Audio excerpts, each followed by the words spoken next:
क्या आप जानते हैं कि एक मलका ऐसी भी थी जिसने अपने नन्हे बच्चे को पुश्त पर बांधकर अंग्रेजों के खिलाफ तलवार उठाई? वो थी रानी लक्ष्मीबाई। 1835 में एक बच्ची पैदा हुई, नाम था मणिकर्णिका।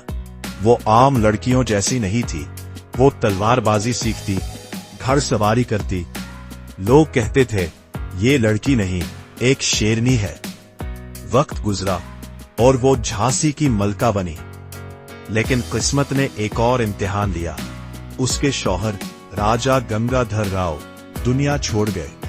रानी अकेली रह गई, लेकिन उसने हार नहीं मानी। अंग्रेजों ने कहा, तुम्हारी कोई औलाद नहीं, झांसी अब हमारी है। रानी ने अपने गोद लिए बेटे को देखा और मजबूत आवाज में कहा, मैं अपनी झांसी नहीं दूंगी। 1857 की जंगे आजादी आग की तरह फैल गई। रानी लक्ष्मीबाई ने अपनी फौज तैयार की, खुद तलवार उठाई। वो मैदाने जंग में उतरी, एक सिपाही की तरह नहीं, एक लीडर की तरह। सबसे हैरानकुन मंजर, रानी ने अपने नन्हे बच्चे को अपनी पुश्त पर बांधा और घोड़े पर सवार हो गई। एक हाथ में तलवार, दूसरे में लगाम।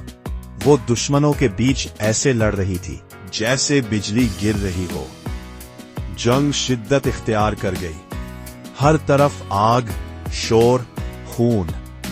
रानी जख्मी हो गई, लेकिन वो रुकी नहीं। वो आखिरी सांस तक लड़ती रही। आखिरकार वो जमीन पर गिर गई, लेकिन उसकी आंखों में खौफ नहीं था, सिर्फ फख्र था। वो शहीद हो गई, लेकिन उसकी कहानी हमेशा के लिए जिंदा हो गई। आज भी जब बहादुरी की बात होती है तो एक नाम गूंजता है, रानी लक्ष्मीबाई। इसने साबित किया कि ताकत सिर्फ जिस्म में नहीं, दिल में होती है। हिम्मत कभी मत हारो, हक के लिए लड़ना सीखो। एक औरत भी पूरी दुनिया बदल सकती है।